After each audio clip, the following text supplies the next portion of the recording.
papa na biso pasteur apôtre Delphine Poussana kana tozo tele mapel likolo tozo ya mbaye na maboko makasi na bilolo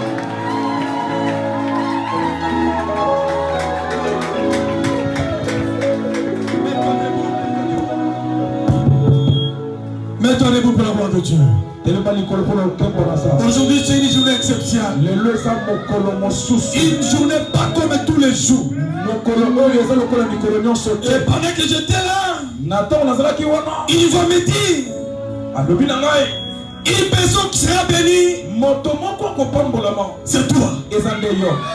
Il est question de vous approprier de la parole qui sortira au travers de la bouche de son Père éternel, je te dis ce moment entre tes saintes mains. Nous osons croire que quand tu es au milieu de nous, c'est la joie. Tu as commencé avec nous depuis le 10 jusqu'aujourd'hui le 23. Tu nous as montré ton amour et la délivrance a été manifestée en ce lieu. Aujourd'hui, c'est une journée de clôture où ton serviteur a eu l'autorisation et le pouvoir de venir clôturer ce jour.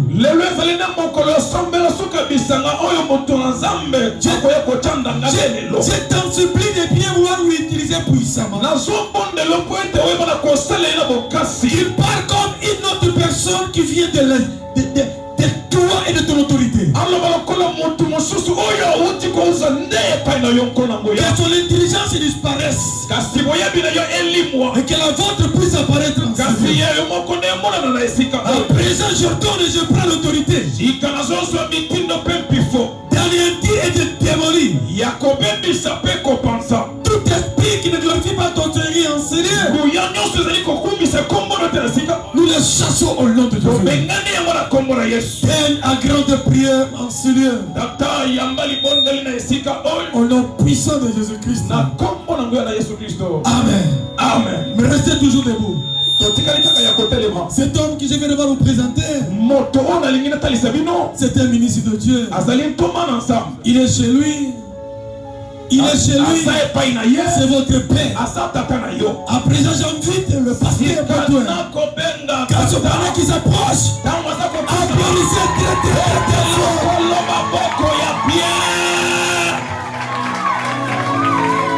Nous avons 4 jours comme Kamish.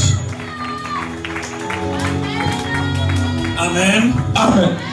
Amen. Amen. Est-ce que nous sommes là? Nous sommes là. Amen. Est-ce qu'on peut faire un signe de vie? Nous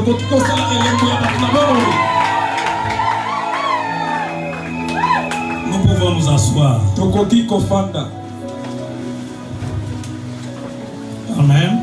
Amen. Avant toute chose, je rends grâce à Dieu, lui qui a le dernier mot. Si on est en ces lieux, parce que Dieu l'a accepté, et c'est lui qui a le dernier mot. Nous sommes là dans la joie, dans la paix. Nous avons quitté nos maisons dans la paix. Nous sommes arrivés en ces lieux parce que Dieu nous l'a accordé. Tout ce que nous sommes sur terre, il n'y a rien que nous puissions arracher par notre propre force. Tout vient de Dieu. Le souffle de vie, la paix, le mariage, les enfants, la joie, la paix que nous avons reçue. Toutes ces choses viennent de Dieu. J'ai béni également l'assemblée. Vous qui êtes venus écouter la parole, parce que la Bible déclare: venez à moi, vous tous qui avez faim et soif, venez manger et boire. Vous n'aurez plus soif ni faim. C'est pourquoi nous sommes en ces lieux. On n'est pas venu au hasard, parce que nous avons soif. la soif d'une intervention divine dans notre vie, l'intervention de Dieu dans notre vie, dans nos familles, dans nos couples, dans nos ministères. Nous avons soif de toi. Nous avons faim de toi. Même si nous mangeons toutes les choses de ce monde, notre faim ne finira pas. Même si nous buvons toutes sortes d'eau, notre soif ne terminera pas. C'est ainsi que nous sommes venus vers toi, le seul qui a cette capacité de mettre fin à notre soif, à notre vie de galère, notre vie de souffrance, notre vie de stérilité, notre vie misérable. Parce que c'est à toi que revient le dernier mot.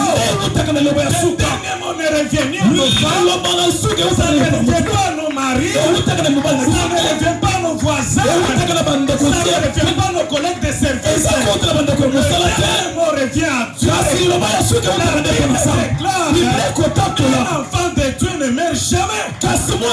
Il s'attache à Dieu, il vivra. Même dans le ventre du poisson, cet homme-là vivra. Même dans la fosse au lion, il vivra. Même dans la fournaise à terre, cet homme-là vivra.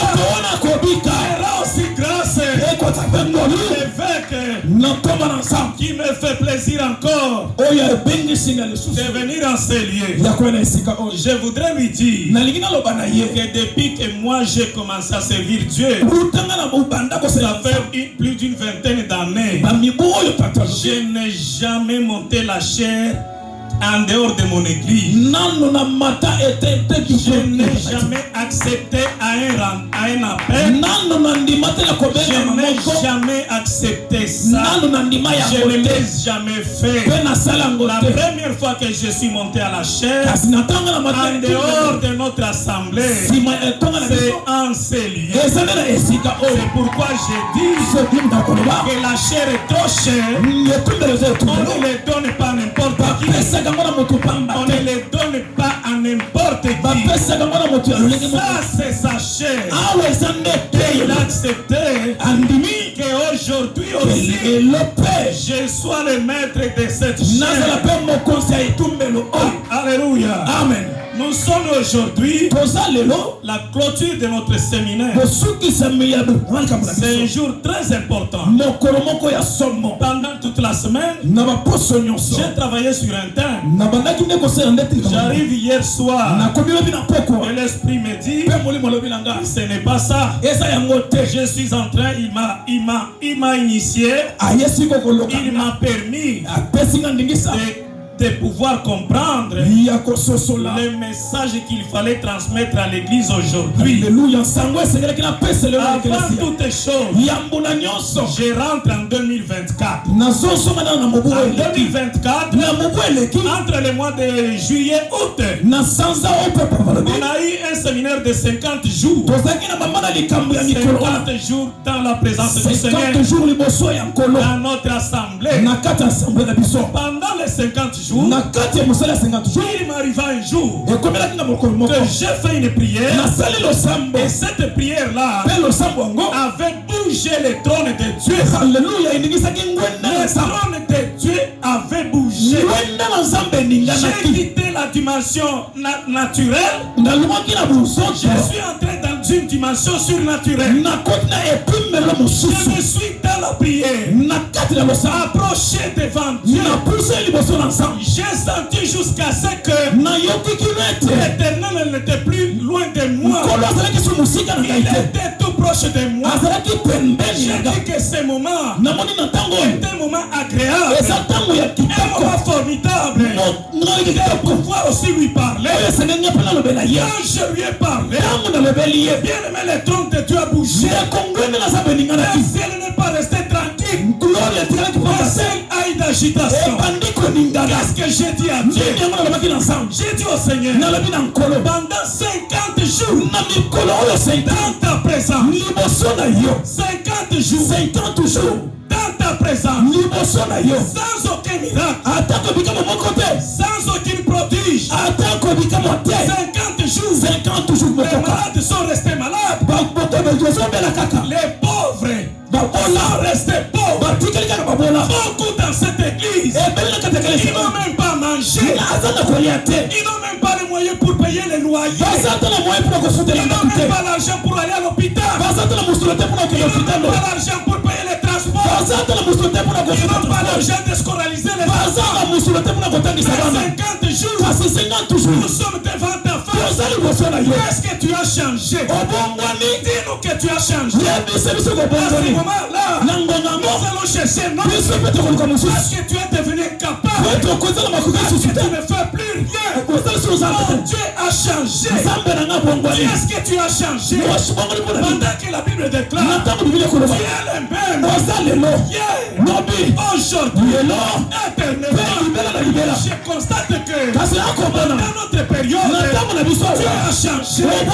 Dieu n'est plus le même. La stérile devant ta face pendant 50 jours, tu demeures dans la stérilité. Est-ce que tu vas me dire que tu es Dieu? Est-ce que tu vas me dire que tu es Dieu? Non, ça ne peut pas être comme ça. Il faut que les choses changent. J'ai dit à mon Dieu que je ne comprends rien. Ou bien tu es devenu le prophète de Baal. C'est Dieu qui n'exauce pas. C'est Dieu qui n'écoute pas. Et si tu es Dieu qui exauce, exauce-nous aussi.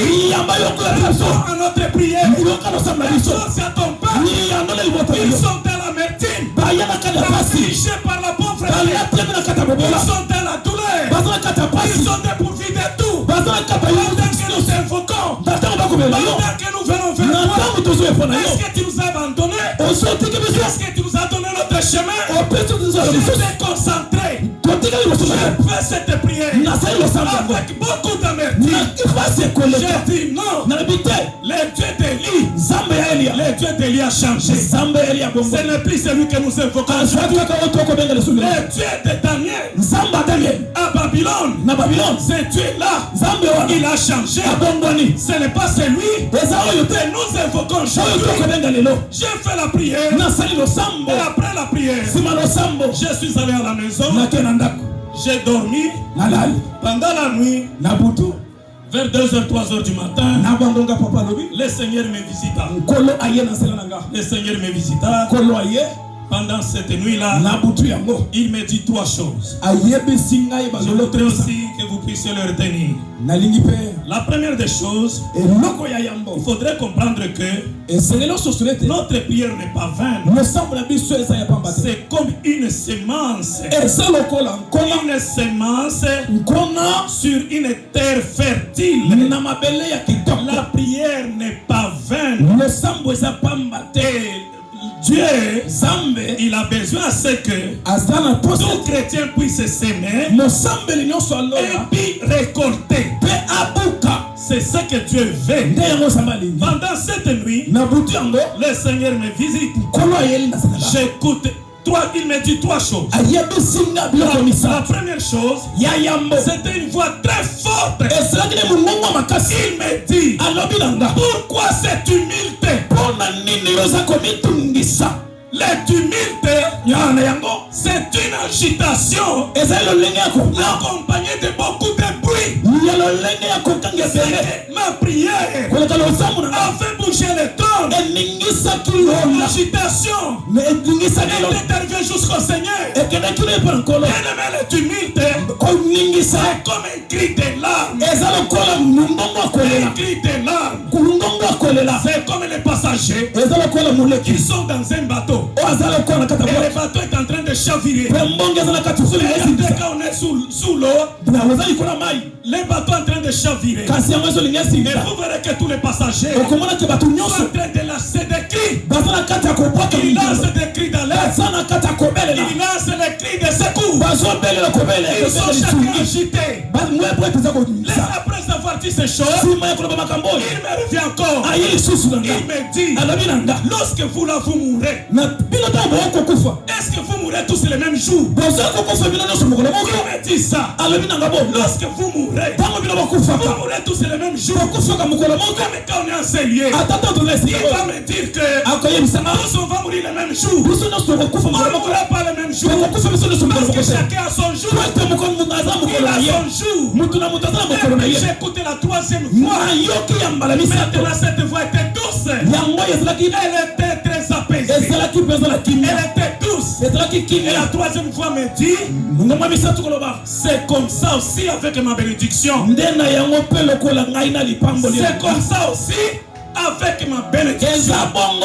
De la même manière que vous n'êtes pas nés le même jour, de la même année que vous ne mourrez pas le même jour. Et c'est comme ça aussi avec la bénédiction de Dieu. La bénédiction de Dieu a un temps destiné. Dans la vie de chaque personne, il y a une bénédiction. Dans la vie de chaque personne, il y a un temps destiné. Il y a un temps prévu.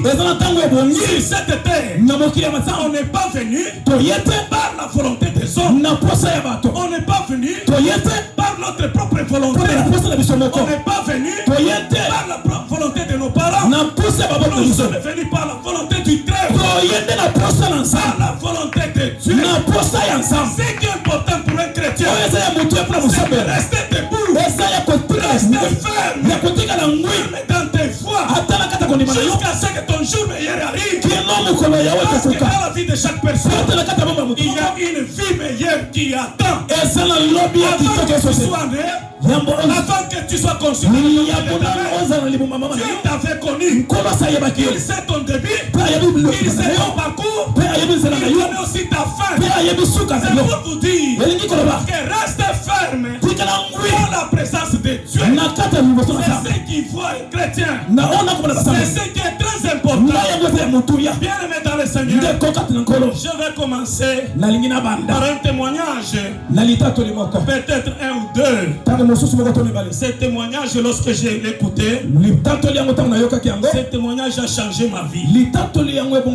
J'ai écouté un témoignage et chaque fois que je réfléchis sur ce témoignage, chaque fois que je réfléchis sur ce témoignage, je suis en train de me dire, qu'est-ce qui vaut plus que ce témoignage?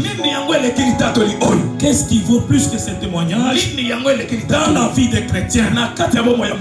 Il y a un monsieur, un frère dans le Seigneur, il était gérant d'une entreprise de remorques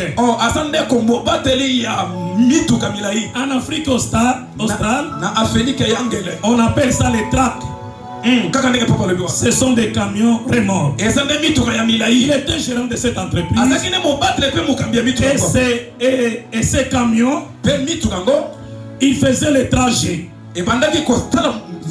Afrique du Sud, Zimbabwe, Namibie et la Zambie. Ces camions faisaient ce trajet-là. Et les gérants, chaque fois il était sur la route. Vous connaissez le domaine des transports.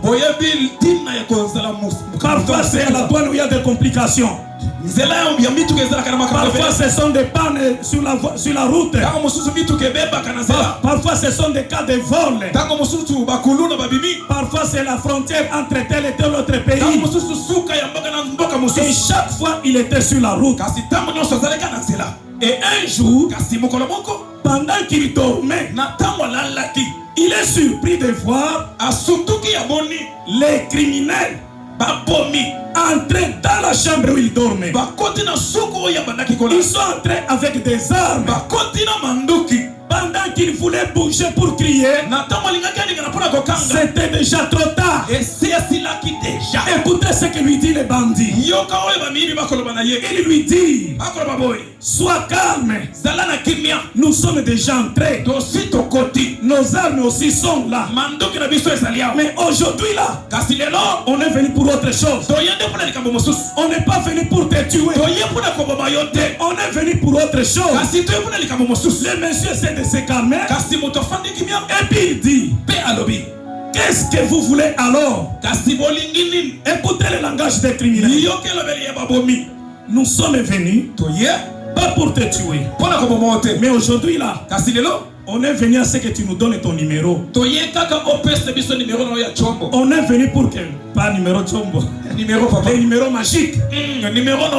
Ton numéro fétiche. On est venu pour que tu nous donnes ton numéro. Il dit, mais moi je n'ai aucun numéro. Quel numéro je dois vous donner? Je n'ai aucun numéro. Il dit, non, tu mens. Écoute, on va te dire. Ça fait plusieurs fois qu'on t'a suivi sur la route pour te tuer. Parce que notre mission n'était pas de te tuer en vie, pour éviter que nous ayons des difficultés pour sortir. Notre mission était de te tuer sur la route. Mais à chaque fois qu'on venait, là où toi tu dormais sur la route, qu'est-ce qu'on trouvait? On trouvait un mur. Un mur d'une hauteur illimitée. Et ce mur-là protégeait là où tu dormais. À chaque fois qu'on te suivait, il y avait ce mur-là. Et ce mur-là, il protégeait partout où toi tu dormais. Mais c'est pourquoi nous sommes venus, pour que tu nous donnes aussi ton numéro magique là. Il dit, je n'ai aucun numéro. Moi tout ce que j'ai fait, c'est la prière. La prière auprès de nos dieux. Les dieux d'Israël, les dieux de David, les dieux de Jacob. C'est le seul qui me protège. Écoutez les criminels. Il lui dit ceci. Mais toi tu mens. Alors dis-nous, comment est-ce qu'aujourd'hui nous sommes entrés? Où était ton Dieu là pour te protéger? Comment on est entré? Écoutez ces commerçants. Il dit ceci. Ça c'est encore grave. Oui, je comprends. Je comprends pourquoi vous êtes entrés. Parce que hier je n'ai pas bien prié. Je suis dormi avec beaucoup de colère. Les chauffeurs, avec l'équipage du camion, a arrêté le camion en cours de route. Il a volé beaucoup de sucre. Quand j'ai eu cette nouvelle, ça m'avait tellement choqué. Je n'ai pas bien dormi. Et aussi je n'ai pas prié. Les criminels lui disent, il dit, tu dis la vérité.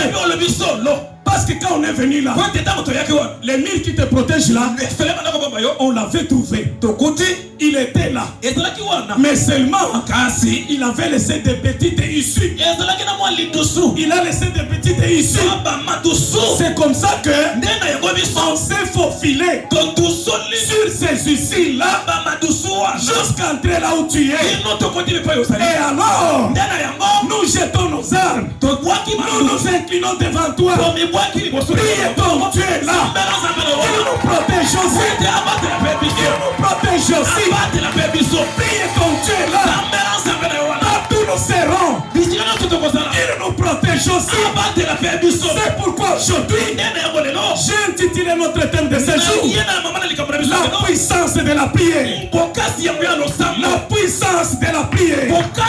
Dans notre thème de 15 jours, qui dit comment vaincre le combat de ta destinée. J'ai fouillé les armes. J'ai fouillé dans les armes. J'ai fouillé dans les dispositifs. J'ai fouillé dans tous les matériels, dans les positions qu'il faut prendre. Je suis allé chercher une arme. Cette arme, c'est celle qu'avait Jésus.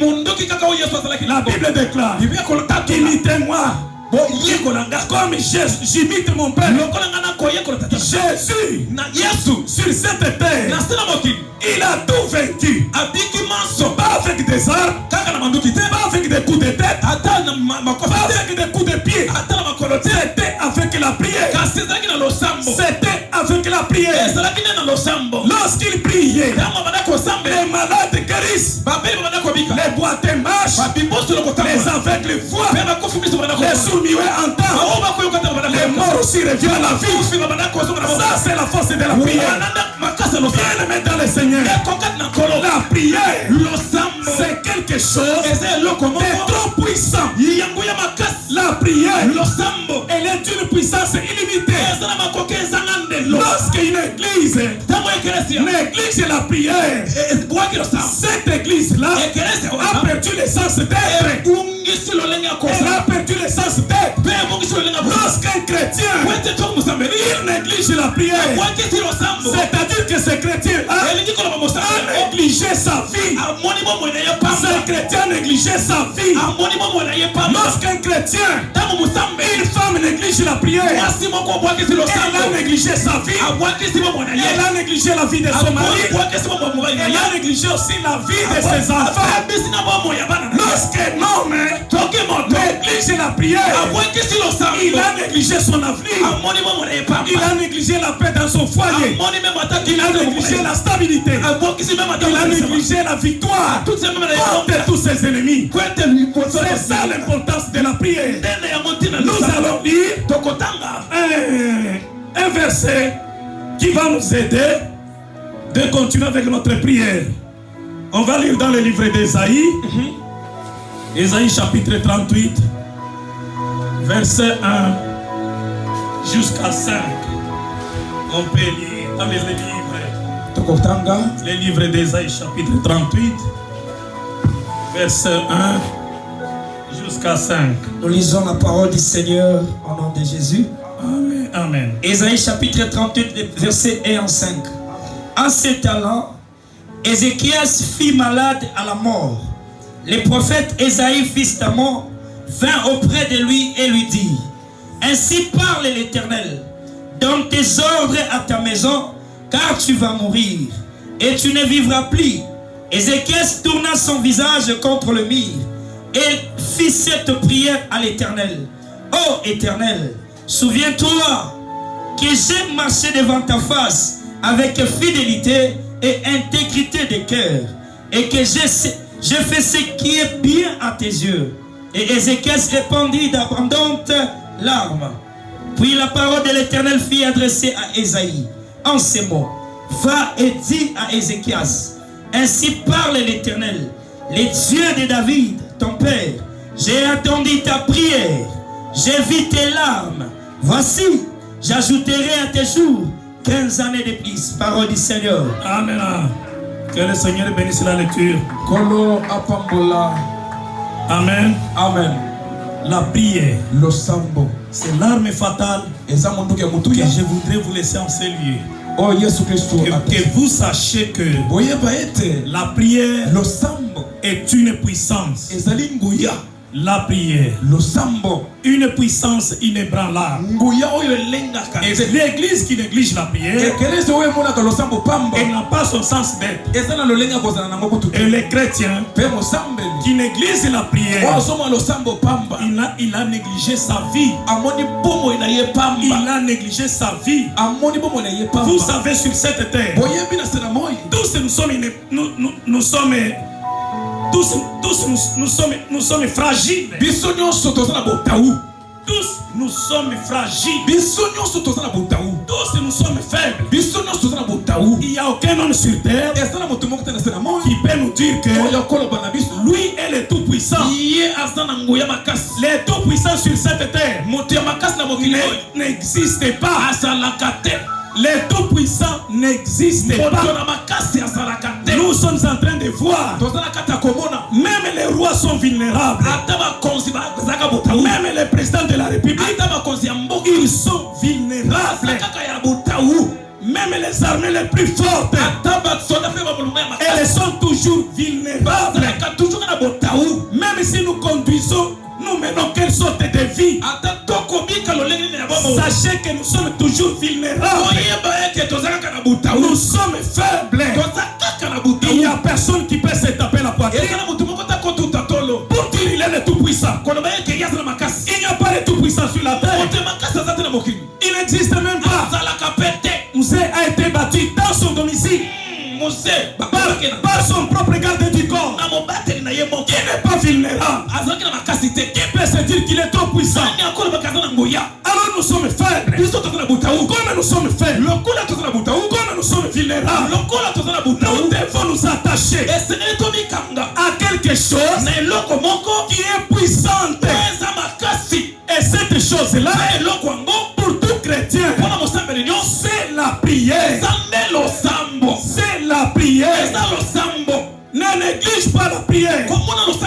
Bien-aimé dans le Seigneur. Je donne un deuxième témoignage. Une femme, c'est un couple pastoral. Écoutez ce couple pastoral. Un jour, son mari, pendant qu'il dormait, il fait une crise en sommeil. Et il fait une crise. Et il rend l'âme. C'était vers 18h. Nous l'avons suivi il y a 2 semaines. Les médecins de Barcelone, pendant qu'il dormait, âgé d'une quarantaine d'années, pendant qu'il dormait, on est allé le réveiller parce que Barcelone devait jouer le match contre Osasuna. On part le réveiller, on se rend compte que il est mort. Et il n'y avait pas d'explication. L'explication qu'on a donnée, il a fait une crise dans le sommeil. C'est comme ça que ce couple pastoral. Le pasteur, il fait une crise dans le sommeil. Il meurt. Écoutez sa femme. Sa femme touche son mari. Elle fait tous les gestes. Elle se rend compte que réellement mon mari est décédé. Elle se dit, jamais. Je n'appelle pas l'église. Je n'appelle pas aussi sa famille. Je vais prier. Je vais prier le Dieu du ciel. Je vais prier le Dieu du ciel. C'est Dieu là maintenant m'écoutera.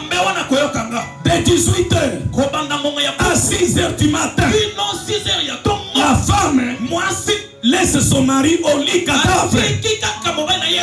Elle descend au sol. Elle prie pendant 12 heures.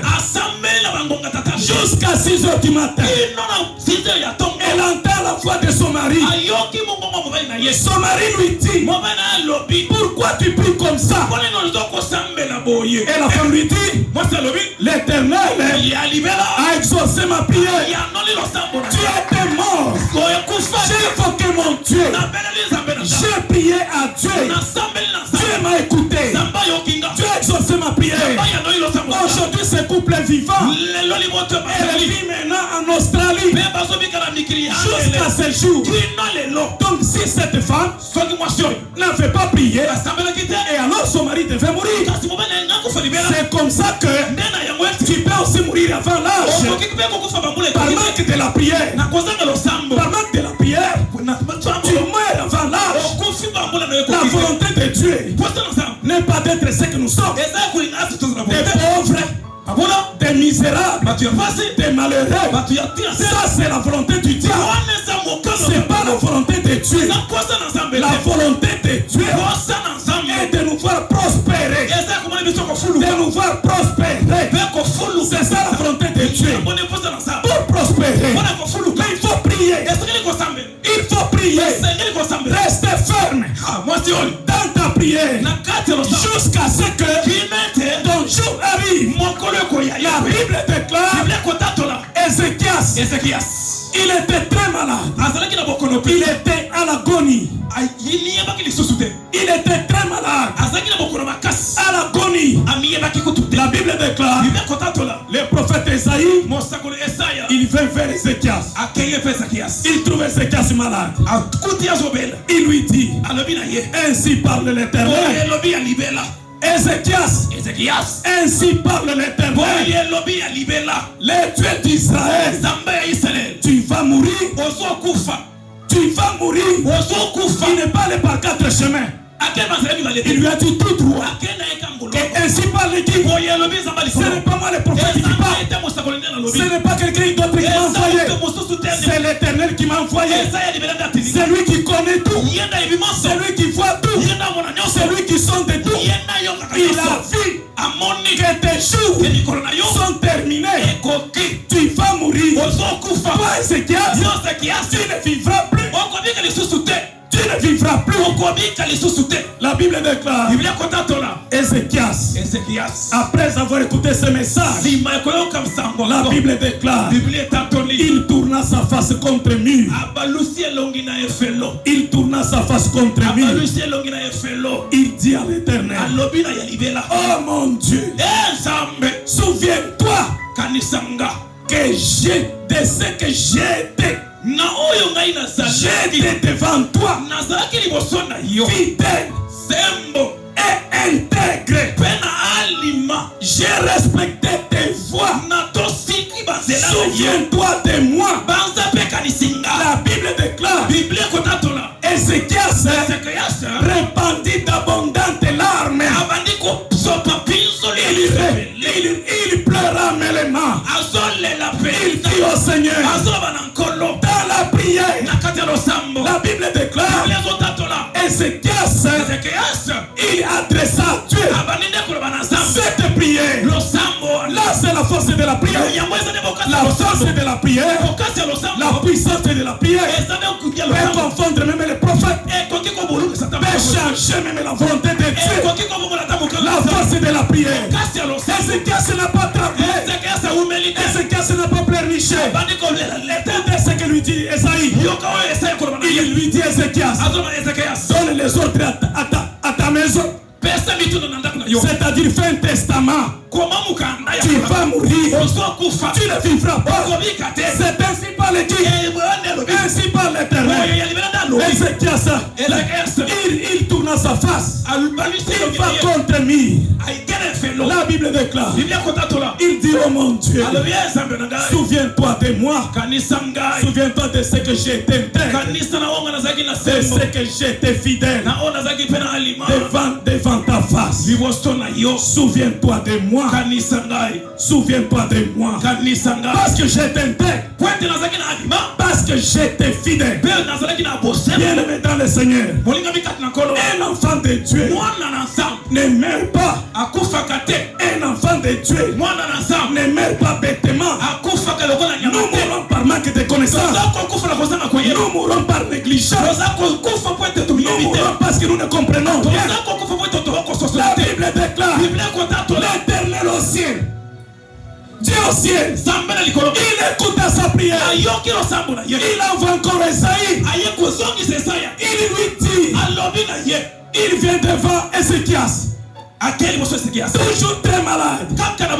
Il lui dit, ainsi parle l'Éternel, le Dieu de Jacob, le Dieu de David, le Dieu de David. Ainsi parle l'Éternel. L'Éternel lui envoya. Il dit, va dire à Ézéchias. Va dire à Ézéchias. Ainsi parle l'Éternel, le Dieu de David ton père. J'ai écouté ta prière. J'ai écouté ta prière. J'ai vu tes larmes. J'ai vu aussi tes larmes. J'ajouterai à la longueur de ta vie 15 ans supplémentaires. 15 ans. J'ajouterai à la longueur de ta vie 15 ans supplémentaires. 15 ans de surplus. Ézéchias a vécu encore 15 ans en train de célébrer son Dieu, en train de rendre honneur à l'Éternel. Bien aimé dans le Seigneur, vous savez quelque chose? tel que nous sommes à l'intérieur. Vous savez, si nous sortons dehors, qu'est-ce qu'on va voir? Et qu'on regarde le ciel, on ne verra que les nuages, le soleil aussi. Si c'est pendant la nuit, on va voir les étoiles et parfois aussi la lune. Mais lorsque toi tu pries, si tu t'inclines et que tu pries, là au ciel, beaucoup de hommes descendront. Alléluia. Si tu pries, là-bas au ciel, beaucoup de hommes descendront. Les médecins descendront. Les milliardaires descendront. Les femmes sages descendront. Les gynécologues descendront. Les chefs d'entreprise descendront. Si toi tu pries avec les yeux, on ne peut rien voir. Mais si je prie, si vraiment tu te concentres, si toi tu pries, là au ciel, ils descendront beaucoup d'hommes. La Bible déclare Jésus dans le jardin d'olive. Dans le jardin d'olive, on vient arrêter le Seigneur. Lorsqu'on vient l'arrêter, Pierre, un de ses disciples, la Bible déclare, il tira son couteau et coupa l'oreille droite de Malchus. Malchus était un serviteur du grand prêtre et souverain sacrificateur Caïphe. C'est celui-là que Pierre coupa l'oreille droite. Écoutez le Seigneur. Le Seigneur lui dit, Pierre, remets ton épée à sa place. Remets ton épée où? À sa place. Toi Pierre, n'est-ce pas que si c'était une bagarre, pourquoi je n'invoquerai pas mon père et qu'il m'envoie immédiatement plus de 12 légions d'anges? Si c'était la guerre, j'invoquerai mon père, il m'enverrait immédiatement plus de 12 légions d'anges. Si nous prenons 12 légions d'anges, ça fait combien de anges? Une légion est égale à 6000 anges. Une seule légion. Mais le Seigneur dit,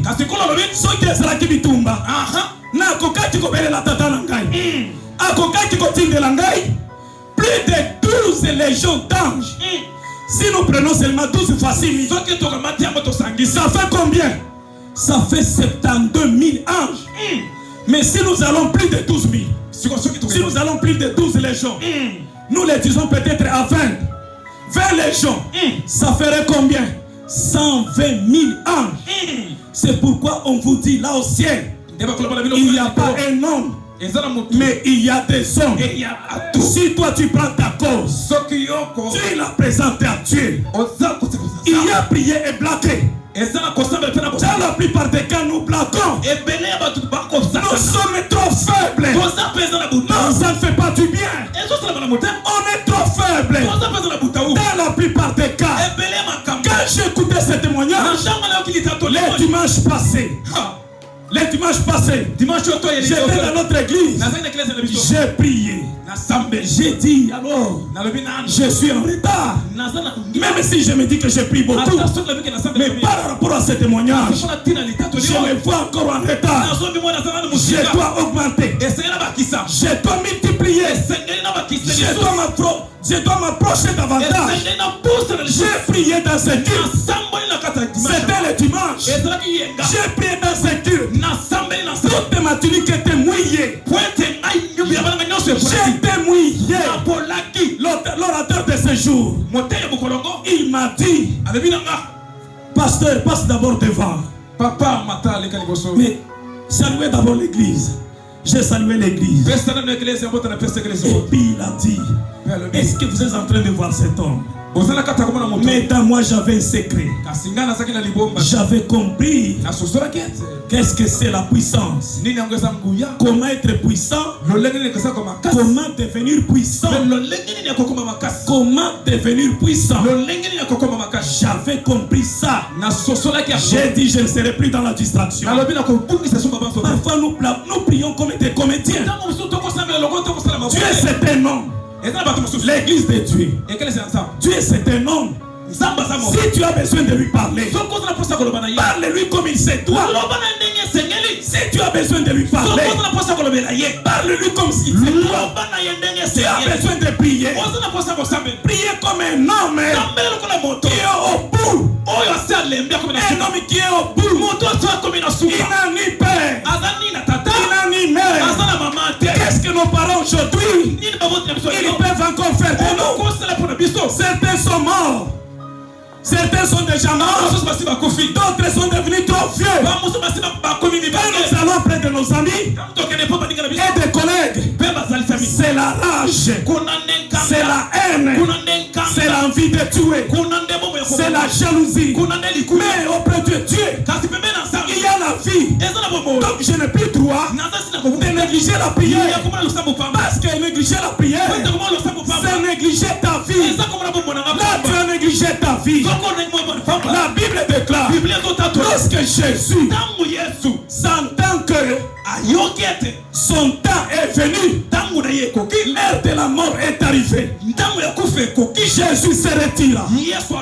Lorsqu'il s'est retiré, il est allé prier.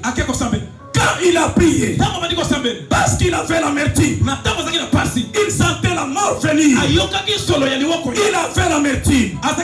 La Bible dit, lorsque le Seigneur a prié, la sueur qui sortait sur son corps était devenue comme des grumes de sang, comme des boules de sang, comme des cailloux de sang.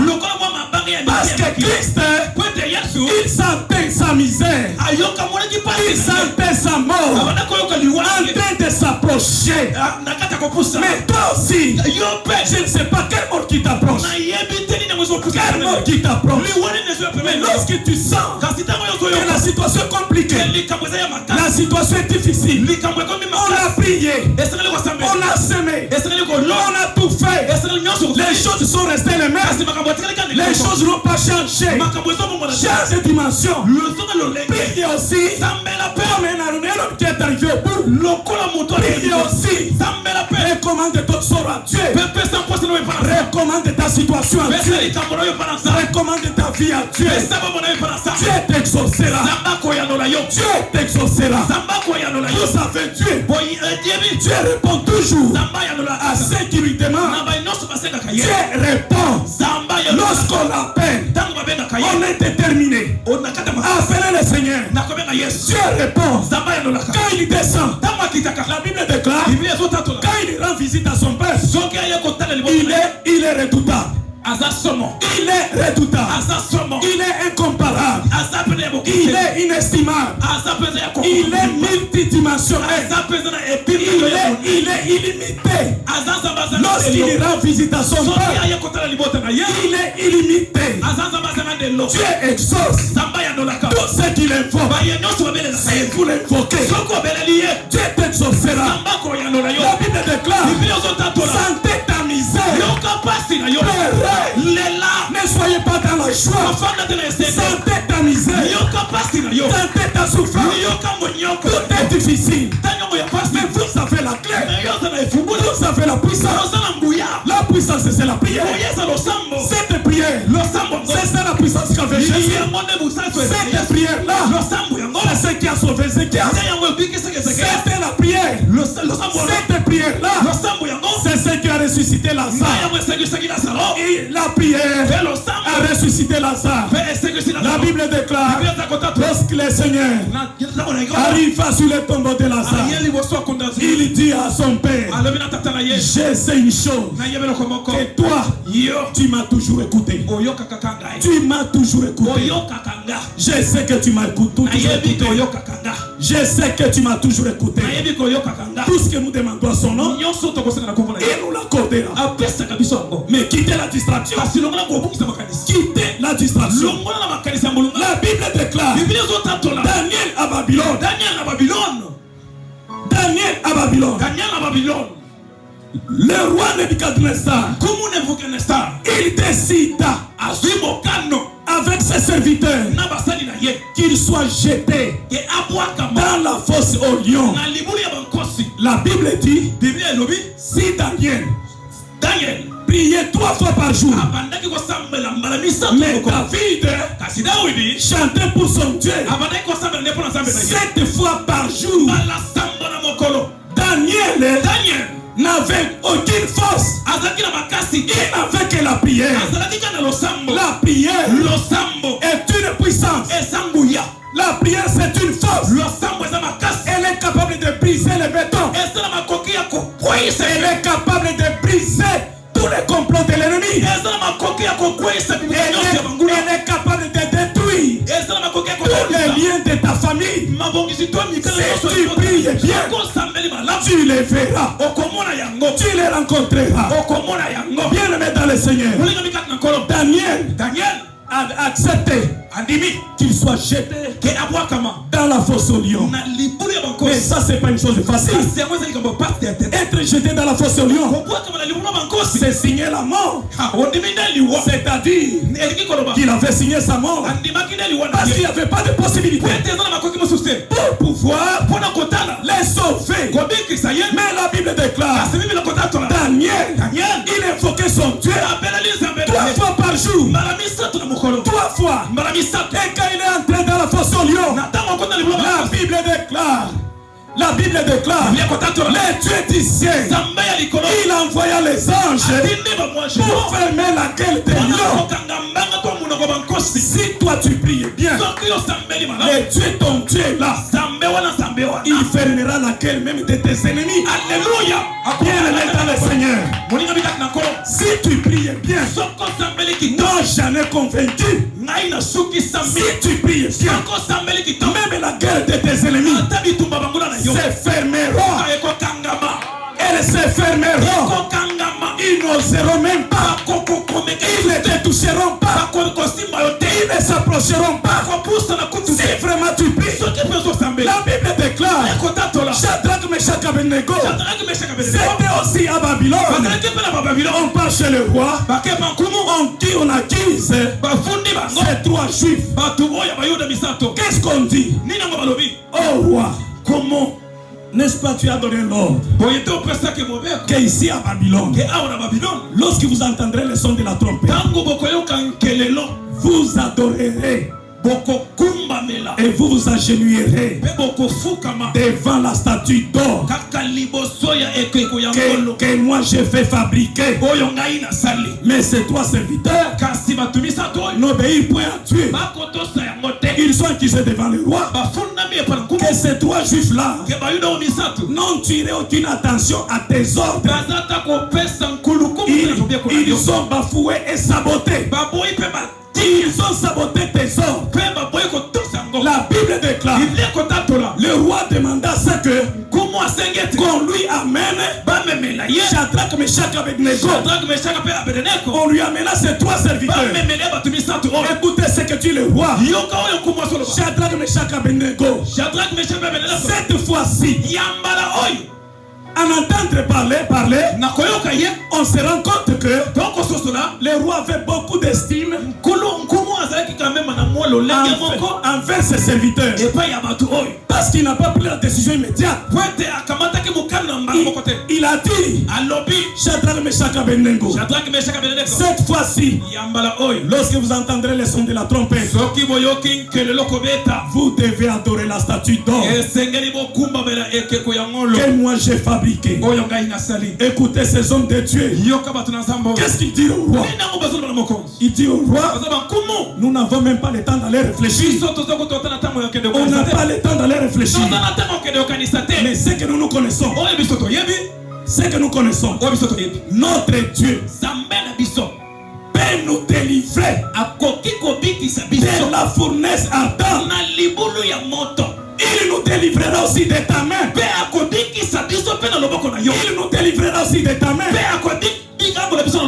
La Bible déclare, le roi irrité, il demanda à ce que la chaudière, la fournaise soit allumée plus 7 fois qu'auparavant. On prend Shadrach, Meshach, Abednego, on part les jeter dans la fournaise ardente. La Bible déclare, ces militaires du roi qui avaient accompagné Shadrach, Meshach, Abednego, ils n'étaient pas rentrés parce que le feu était allumé dans une dimension incomparable. Tous se firent tuer. Mais ces 3 serviteurs dans la fournaise, ils marchaient dedans. Ils marchaient dedans. C'était comme dans un climatiseur. Vers le matin, le roi vient à la fournaise attend. Il cria, Shadrach, Meshach, Abednego, est-ce que votre Dieu vous a-t-il délivré? Est-ce qu'il vous a sauvé? Oh, est-ce qu'il vous a délivré? Écoutez leurs paroles. Vie éternellement. L'éternel, notre Dieu, a envoyé son ange. Il est venu. Il a calmé toute la ténèbres du feu. Ils étaient là vivants. Et ce jour-là, le langage du roi changea. Qu'est-ce que le roi dit? Désormais, dorénavant, ça ne sera pas ces statues à mort. Dorénavant, ça sera le Dieu de Daniel. Ça sera le Dieu de Shadrach. Ça sera le Dieu de Meshach. Ça sera le Dieu d'Abednego. C'est lui qui sera adoré. C'est lui qui sera tué en Babylone. Les choses ont changé. Ça c'est la prière. Mais pourquoi est-ce que tu pries? Comme si tu as tout. Mais comment tu es distrait? Parfois je vois que la prière est faible. Non, il faut remonter la dimension. Vous savez, dans la présence de Dieu, ce sont des petites choses qui font la différence. Ce ne sont pas des grandes choses. Les choses qui font la différence, ce sont des petites choses. Ce n'est pas seulement venir, Asaph va chanter, on va modérer, les prédicateurs vont prêcher, on va donner l'offrande, et puis on va sortir. Non. Dans la présence de Dieu, il y a des choses qui font la différence. Parmi les choses qui font la différence, c'est la prière avec insistance. La prière avec insistance veut tout simplement dire ne jamais se décourager. Ne jamais se décourager. Même si la situation est dans le rouge, même si la situation à longtemps tu irais, même s'il y a aucune lumière qui apparaît dans ta vie, mais toi là où tu es, ne décourage jamais. Reste ferme. Reste ferme jusqu'à ce que ton jour meilleur arrive. Ton jour viendra. Dieu est le seul maître de ta vie. Le dernier mot revient à Dieu. Ça ne revient pas à ta situation. Ça ne revient pas à ta famille. Le dernier mot revient à Dieu. Reste ferme. Priez. Ne te fatigue pas. La Bible nous parle de Anne. La Bible dit, cette femme-là est une femme extraordinaire. Elle avait la particularité. La particularité de Anne, c'était d'abord être stérile. Au-delà d'être stérile, au-delà d'être stérile, Anne avait une deuxième particularité. Elle était dans un mariage de polygamie. Elle était dans un mariage de polygamie. Et la Bible dit, son mari s'appelait Elkana. Elkana avait deux femmes. Il avait deux femmes. Avec ces deux femmes, il s'appelait Anne. Et l'autre s'appelait Pénina. La Bible déclare, leur mari, il aimait beaucoup Anne que Pénina. Mais Dieu fait la confusion. Il donne les enfants à Pénina et ne donne pas les enfants à Anne. Anne était stérile. Bien aimé, si tu pries, la bouche de tes ennemis là se fermera. Les armes là se tourneront contre eux-mêmes. Les armes là, bien aimé dans le Seigneur, on peut aller auprès d'un féticheur pour te liquider. Mais ça vient, ça bloque. Alléluia. Ta prière bloque. Ta prière bloque. Ta prière bloque. Et le magicien dit, comme tu as échoué, alors donne-toi toi-même. Donne-toi toi-même. Parce que tu as échoué. La prière peut fermer la gueule de tous tes adversaires. La prière peut fermer la gueule à ta pauvreté. La prière bien aimée, elle peut t'ouvrir toutes les barrières. Sans exception. Une par une. Les barrières s'ouvrent. C'est ça l'efficacité. C'est ça la puissance. Nous qui sommes faibles, ne soyons pas distraits. Nous qui sommes faibles, nous devons nous attacher. Nous devons faire alliance à cette chose qui est forte, à la puissance de la prière. Nous vaincrons nos ennemis. Nous vaincrons. Bien aimé dans le Seigneur. Vous voyez tel qu'on est là. Beaucoup de gens sont des ignorants. Et la Bible déclare, mon peuple meurt par manque de connaissance. Ici où nous sommes, il n'y a pas papa, il n'y a pas maman, il n'y a pas une femme, il n'y a pas un homme. Nous sommes devant le royaume du Seigneur. Nous sommes devant son trône. Devant son trône, il fait ce qu'il veut. Devant son trône, pendant que Anne venait chaque fois prier, mais l'Éternel avait vu celui qui n'était ni entré dans le ventre de Anne, ni qui était né. Qui était Samuel? Quand nous sommes devant Dieu, on voit certaines personnes se josifier, se rabaisser, se voir inutile. Ici où nous sommes, qui a amené son diplôme? Personne. Qui a amené son diplôme? Qui a amené son savoir-faire? Nous sommes devant le royaume de Dieu. Là, Dieu fait ce qu'il fait. Il ne se fait guider par un homme. Il ne se fait pas diriger par un homme. Il ne se fait pas conduire par un homme. Il ne se fait pas éclairer par un homme. Il fait ce qu'il veut. C'est ce que Dieu fait. Mais pourquoi tu t'oublies? Pourquoi tu perds la mémoire? Pourquoi tu te trouves inutile? Bien aimé dans le Seigneur, prenons l'exemple de notre pays. Je vais m'adresser aux mamans. Les mamans. Prenons l'exemple de notre pays. Quand nous voyons le président sortant, qui a déjà entendu sa maman parler français? Qui a déjà entendu ça? Quand nous voyons le président actuel, qui a déjà entendu sa maman parler même un mot de français? Jamais. Est-ce que c'est le français qui a fait que cette maman ait telle dimension si respectueuse? Nous voyons des docteurs, des grands docteurs, des professeurs d'université. Ils viennent se prosterner devant cette dame. Ils leur imposent la main.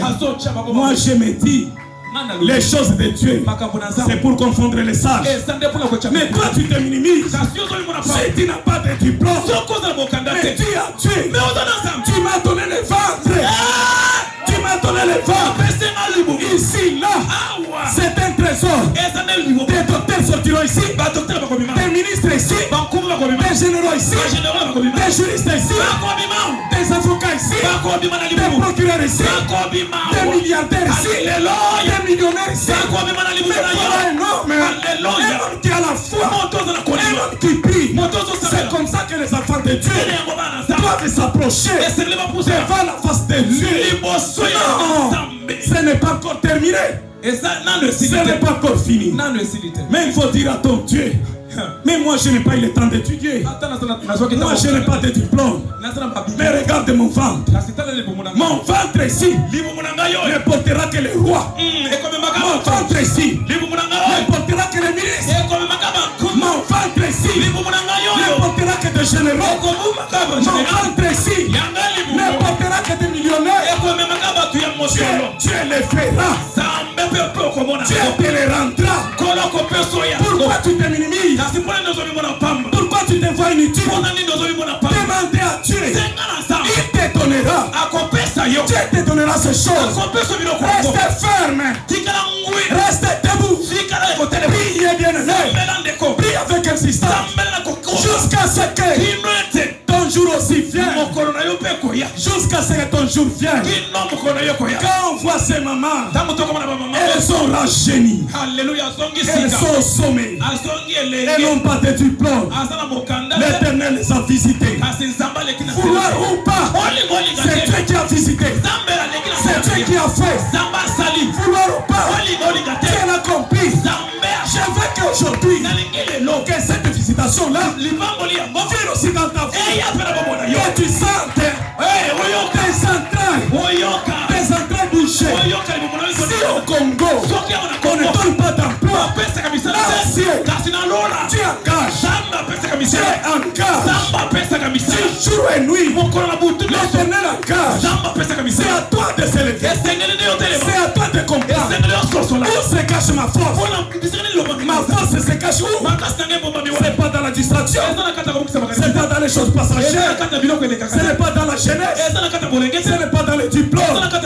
Les diplômes dans ces pays sont devenus inutiles. Ce sont les Wewa qui sont des licenciés. Ce sont des jeunes de cabine qui sont des licenciés. On va t'engager où? Mais moi je crois. Je sais que mon Rédempteur est vivant. Mon Rédempteur. Je fais comme Job. Job a dit. Je veux que mes paroles soient écrites. Qu'elles soient écrites dans un livre avec du birin et des feuilles. Je veux qu'elle soit bravée dans les rocs. Dans tout ce que vous dites là, moi j'ai compris. Mais la seule chose que moi je connais, je sais que mon Rédempteur est vivant. Mon Rédempteur est vivant. Mon Rédempteur est vivant. Il se lèvera. Il se lèvera le dernier soir. Lorsque ma peau sera détruite, mon Rédempteur se lèvera. Après que ma peau aura été détruite, mon Rédempteur s'est levé. Il s'est levé. Il s'est levé. La Bible déclare Anne était stérile. Je reviens là-bas. Anne était stérile. La Bible déclare son mari était un polygame. Avec deux femmes, il était polygame. Et Dieu, il donna les enfants à Pénina. Mais Anne était stérile. Anne était stérile. Une situation difficile. La stérilité de Anne. La Bible ne parle pas que de Anne. La Bible parle de Rebecca. Elle parle aussi de Sarah. Toutes ces trois femmes étaient stériles. La Bible déclare, mettre fin à la stérilité, ils demandèrent à Dieu. Et Dieu mit fin à la stérilité. Ils demandèrent à Dieu. Et Dieu mit fin à la stérilité. La Bible déclare chaque fois lorsque Anne montait à la maison de l'Éternel, Pénina sa rivale, la modifiée, la modifiée, elle l'a méprisée, elle l'a fligée, elle l'a méprisée, elle l'a froissée. Que moi j'ai des enfants. Et alors toi tu n'es rien. Lecteur de la Bible. Lecteur de la Bible. 1 Samuel. 1 Samuel.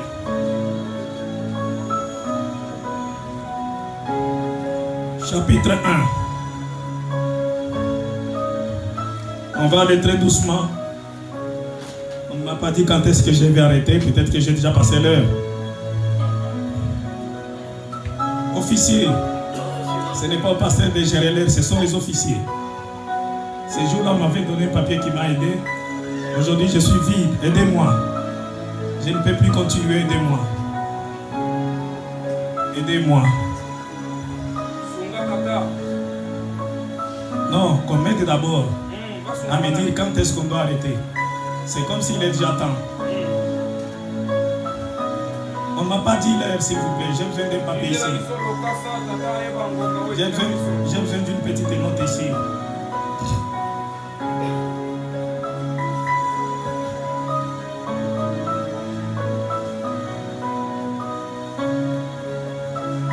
Ce sont les officiers qui gèrent les cultes, oui, exactement. Merci beaucoup. Merci beaucoup. Alléluia. Amen. Amen. C'est bien, c'est bien. Ceux qui n'ont pas d'immunité au Bolivie sangré. Amen. La Bible déclare, oui, lecteur de la Bible. 1 Samuel, chapitre 1, commencez à partir du 12e verset. Tu vas aller très doucement, parce que je suis en train d'aller à la fin. Nous lisons le nom du Seigneur. Amen. Comme elle restait longtemps en prière devant l'Éternel, Élie observa sa bouche. Comme elle était restée longtemps en prière devant l'Éternel, Élie observa sa bouche. Anne parlait dans son cœur et ne faisait que remuer les lèvres, mais on n'entendait point sa voix.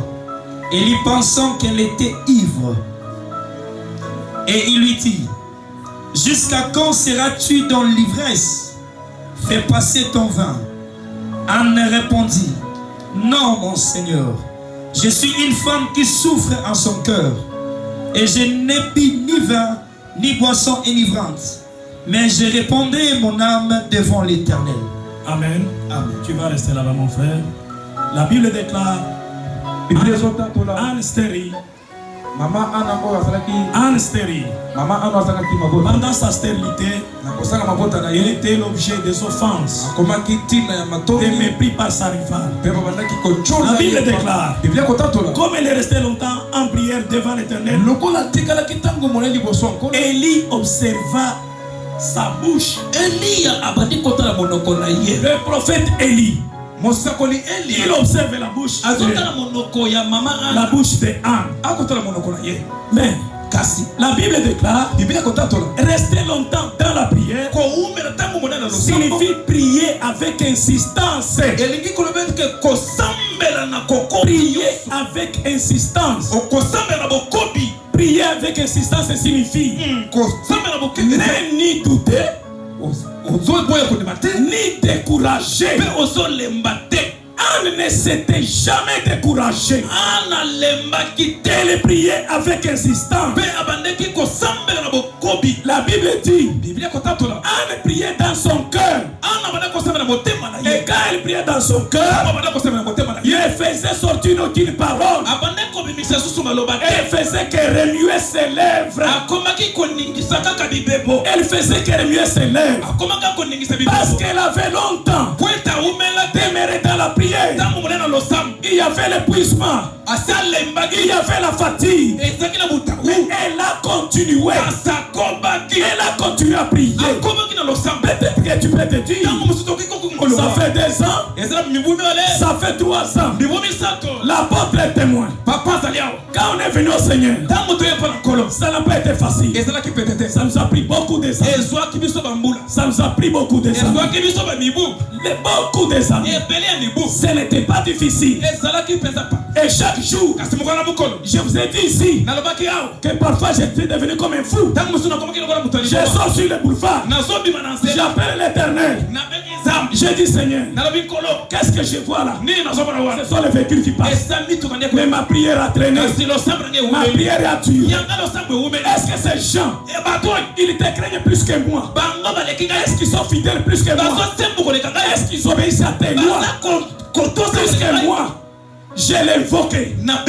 La prière a besoin d'une insistance. Elle a besoin, la prière, de ne pas se décourager, de continuer à prier. Et d'en rester longtemps dans la prière, Anne priait dans son cœur. Ses paroles ne sortaient plus. Elle remuait seulement ses lèvres. Pendant qu'elle remuait ses lèvres, on n'entendait point sa voix. Elle pensa qu'elle était. Et alors Élie, quand il voit Anne, Élie c'est un prophète. Élie a tapé à côté. Quand il voit Anne, il dit, ça c'est l'ivresse. Ça ce n'est plus normal. Ça c'est l'ivresse. Ce n'est pas l'ivresse. C'est la douleur du cœur. La douleur du cœur. Sans ta misère. Sans ta misère. Là où tu es, dans ta vie, dans ta maison, dans ta famille, dans ton travail, pleure devant Dieu. Dieu t'exaucera. Dieu va t'écouter. Écoutez ce que dit Élie. Élie lui dit, jusqu'à quand seras-tu dans l'ivresse? Ça c'est le prophète qui n'arrive même pas à discerner la douleur qu'avait cette femme. Il confond la douleur de Anne comme étant de l'ivresse. Écoutez la réponse de Anne. Anne répondit, non mon Seigneur, je suis une femme. Une femme qui souffre dans son cœur. Je suis une femme. Une femme affligée. Une femme qui souffre dans son cœur. Je n'ai pris ni vin, ni boisson enivrante. Mais je répandais mon âme devant l'Éternel. Je répandais mon âme. C'est-à-dire, qu'est-ce que Anne voulait dire par là? J'ai parlé à mon âme de la grandeur de Dieu. J'ai parlé à mon âme de la grandeur de Dieu, le créateur. Lui qui a créé les yeux, lui qui a créé la terre. Je lui parlais. Est-ce que ce Dieu est là? Est-ce que tu es impossible de mettre une fœtus dans mon ventre? Est-ce que c'est impossible? J'ai répandu mon âme. Je parlais à Dieu. Je parlais à mon âme la grandeur de Dieu. Je sais que je parlais à mon âme. J'ai parlé à mon âme. La fidélité de Dieu envers tous ceux qui l'invoquent. J'ai parlé à Dieu. Son amour inépuisable. Son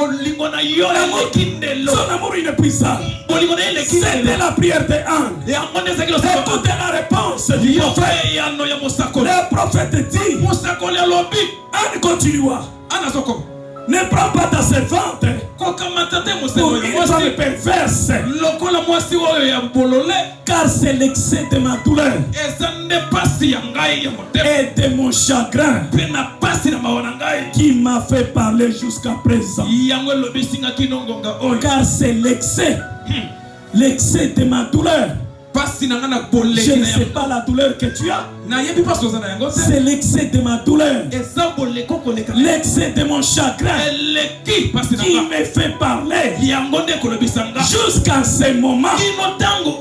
Écoutez le prophète. Élie reprit la parole et dit, va en paix.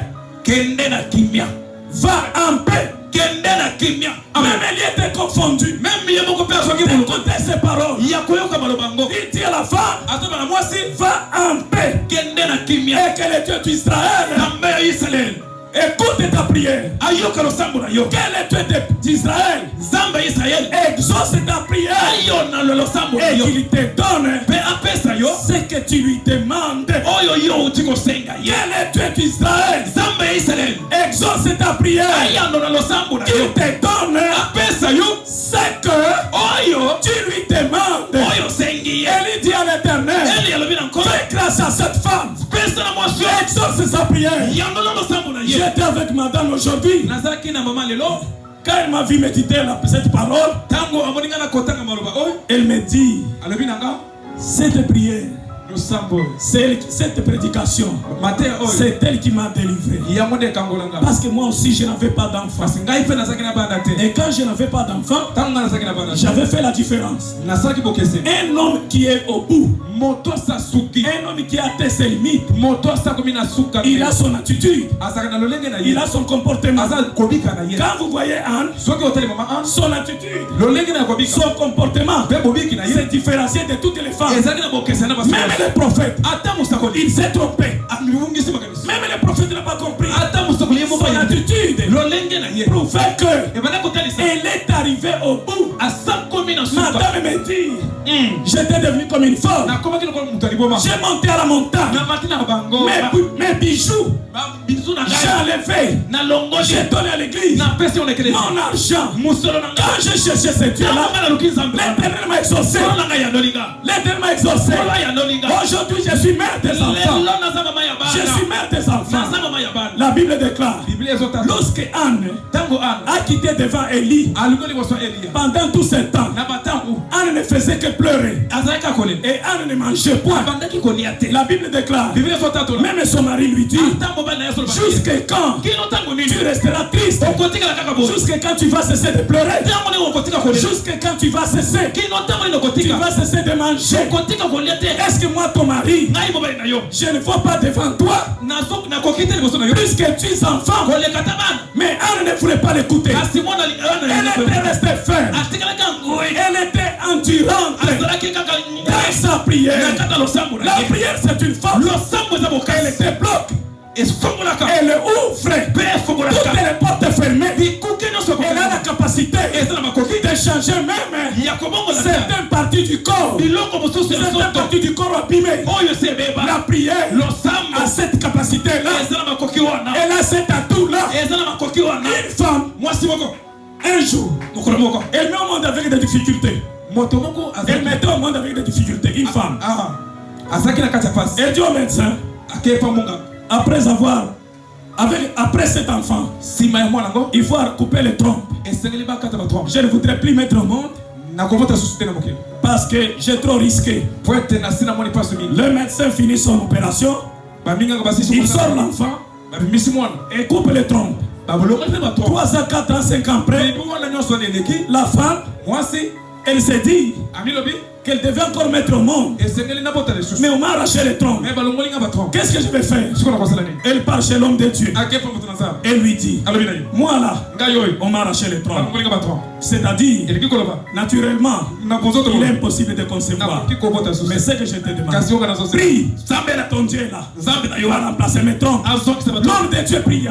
Cette femme-là avait conçu, elle a mis au monde. Écoutez la puissance de Dieu. Vous qui êtes distrait, alléluia, vous qui dormez encore, vous qui regardez vos familles, vous qui regardez vos limites, levez-vous, tenez-vous debout, priez à Dieu, Dieu vous exaucera. Quand vous entrez à la maison, la Bible déclare que Daniel priait 3 fois chaque matin, midi et le soir. Il ne s'est découragé pas. Il était en exil dans un pays païen, dans un territoire païen. C'est là où il était. Même quand il était là, il n'avait pas oublié les dieux. Les dieux de ses pères, les dieux des ancêtres. Il n'avait jamais accepté de se prosterner devant les idoles. Bien-aimé dans le Seigneur, la Bible déclare, lorsque Anne est rentrée, après se séparer avec Élie, elle est rentrée avec joie. C'est comme si elle était déjà exaucée. Quand elle est rentrée, elle a mangé. Elle a changé son visage. Elle n'était plus triste. Elle était joyeuse. La même année, son mari connut la Anne. Connut Anne. Et la même année, Anne fut enceinte. Lorsqu'elle fut enceinte, elle enfanta un fils. Le fils là, on l'appela Samuel. Ce qui veut dire, Dieu m'a exaucé. L'Éternel a fait quoi? Il m'a exaucé. Amen. Ne te décourage pas. Reste debout.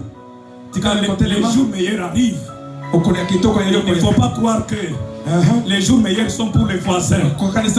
Ils sont aussi pour toi. Mais ce que tu dois faire, c'est rester ferme, rester debout, comprendre aussi la solution de ton problème.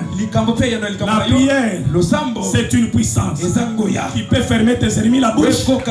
La prière, c'est une puissance qui peut te délivrer, te sauver, même entre les mains des bandits. Ceux qui te pourchassent, ceux qui te cherchent jour et nuit, par la voie de la prière, ils ne te feront rien. Ceux qui méditent ta mort, qui complotent jour et nuit contre toi, qui sont en train de te calomnier sans force, qui sont en train de vouloir ta perdition, par la voie de la prière, tout sera nul et sans effet. Restez ferme. Bien-aimé dans le Seigneur, la vie chrétienne, c'est comme un arbre. Quand vous regardez un arbre, l'arbre, c'est le symbole de la force et de la résistance. Quelle est leçon que nous donne l'arbre? Quelle est la leçon que nous donne l'arbre? Accepter le changement. Il faut accepter le changement. Quand vous regardez l'arbre, pendant la saison sèche, il y a certains arbres qui perdent complètement leurs feuilles. Toutes leurs feuilles disparaissent. À distance, tu peux voir que ça c'est un arbre mort. Mais aussi on peut te minimiser. On peut te ridiculiser. Mais ils ne savent pas que peut-être aussi c'est ta saison sèche. La saison sèche est faite aussi pour tout le monde. Pendant la saison sèche, on peut t'insulter, on peut te blasphémer, on peut te mépriser. C'est la saison sèche. Mais l'arbre, pendant la saison sèche, l'arbre résiste. Il résiste.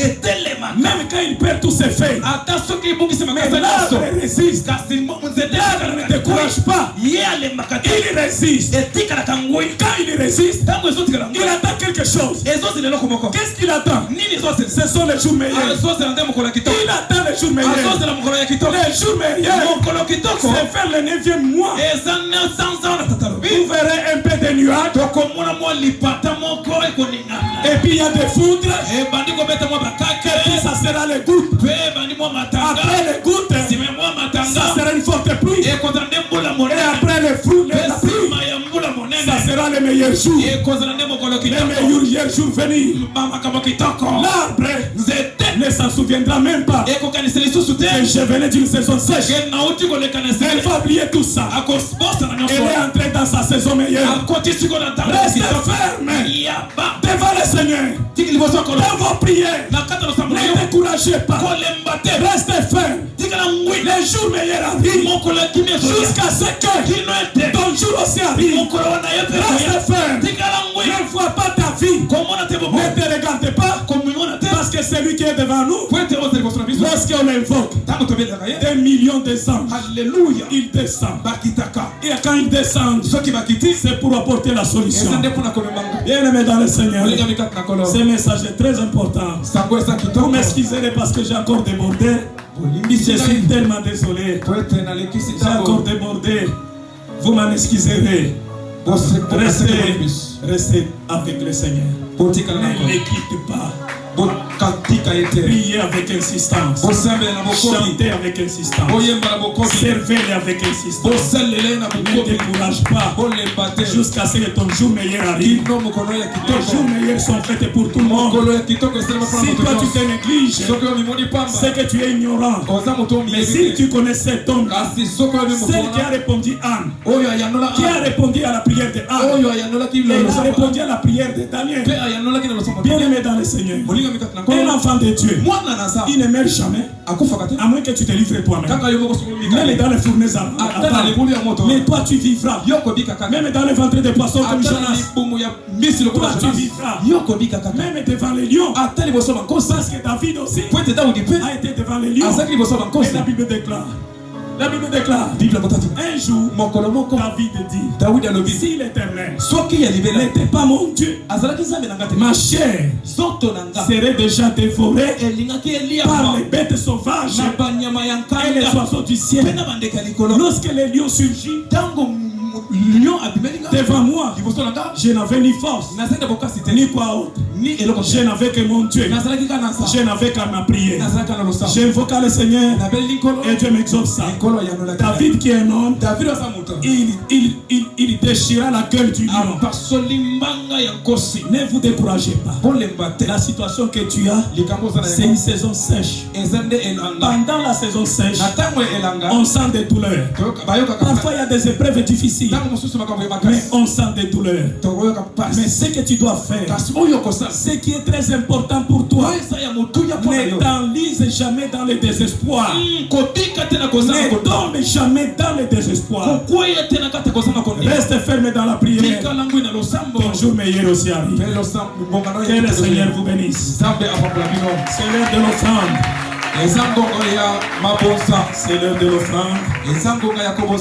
Je préférerais que l'apôtre me permette de Alléluia. Je préférerais que le Seigneur me laisse ce temps. Écoutez une chose. Avant l'offrande, un jour, j'avais des petits soucis. Je ne partais plus en église. À cause de ces soucis-là. Un jour, je suis au stade de martyrs. Il y avait un match de foot dans le cadre de maintien d'ordre public. Écoutez ce qui m'avait retourné à l'église. J'écoute, mon grand frère aîné m'appelle. Il est à 3000 km de Kinshasa. Qu'est-ce qu'il me dit? Tu es où?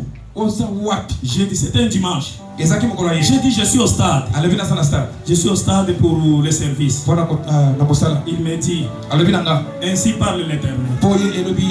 L'Éternel dit ceci. Je connais ton travail. Je connais combien il est dur. Mais dis-lui ceci. Les jours qu'il se verra qu'il est libre, il n'a pas des occupations, qu'il se rende à l'église, qu'il se rende à l'église, qu'il me donne aussi son offrande. Amen. Amen. Qu'il aille à l'église, qu'il me donne aussi son offrande.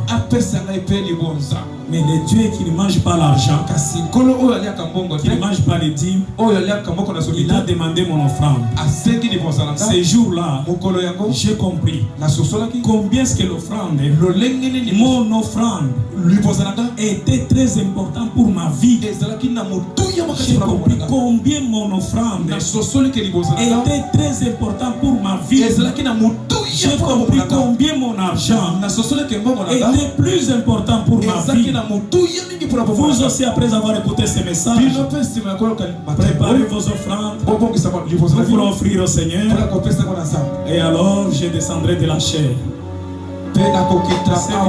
Service et protocole. Faites vite, on a débordé. Protocole, faites vite, on a débordé. Amenez-nous les paniers. Amenez-nous les paniers des offrandes. On va offrir à Dieu. À l'Éternel. Il n'y a pas de fourmis. Il n'y a pas de mouches. Nous venons pour s'aimer. Il n'y a pas de sauterelles. Jette ton pain sur la mer. Tu la ramasseras en bas. L'église vient avec vos offrandes. Très longtemps parler des offrandes. Très longtemps parler des offrandes. C'était de la bassesse.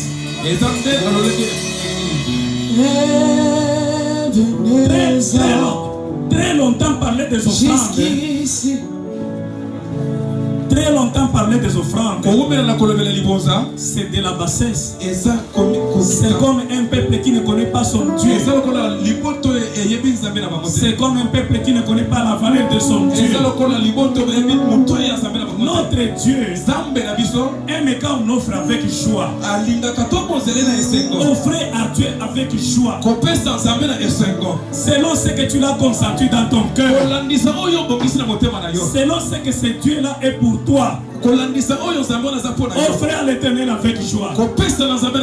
Et Dieu, vous les multipliez, vous les remettra au centuple. Il vous les retournera au centuple. Bien aimé, il faut tenter Dieu parfois. Dans les moments difficiles, il faut aussi tenter Dieu. Comme la femme de Sarepta. Elle avait aussi tenté Dieu à travers le prophète Élie. Comme la femme d'Abraham. Sarah avait aussi tenté Dieu en préparant à manger pour les serviteurs. Tentez le Seigneur. Si vous ne verrez pas, vous ne le verrez pas, ce Dieu-là. Ses œuvres s'accomplissent dans vos vies. Amenez vos offrandes avec joie. Dieu aime celui qui donne avec joie. Donnez avec joie. Vous ne perdrez rien. Le Seigneur vous les retournera. Il vous les retournera au centuple. Offrez avec joie. Dieu vous les retournera. Il vous les retournera au centuple. Offrez à l'Éternel avec joie. Il vous les retournera au centuple. Offrez à Dieu avec joie.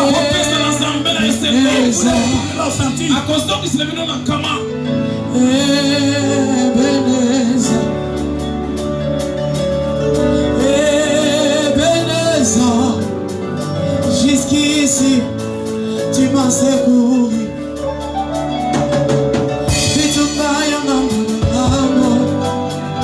Jusqu'ici, tu m'as secouru.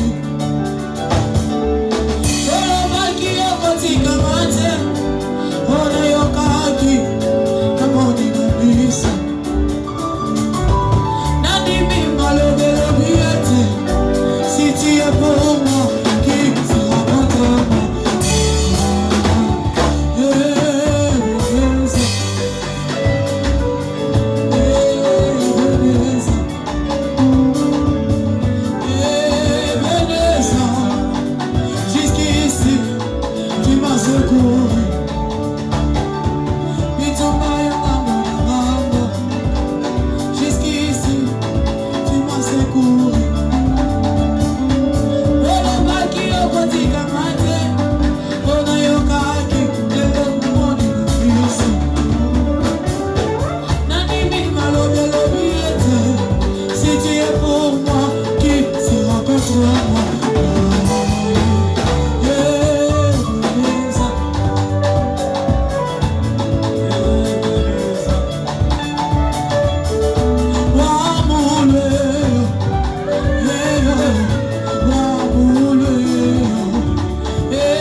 Et puis, dans un abisso au panier, il y a achat parcelle rapidement aussi. Quand même, l'abisso des paniers.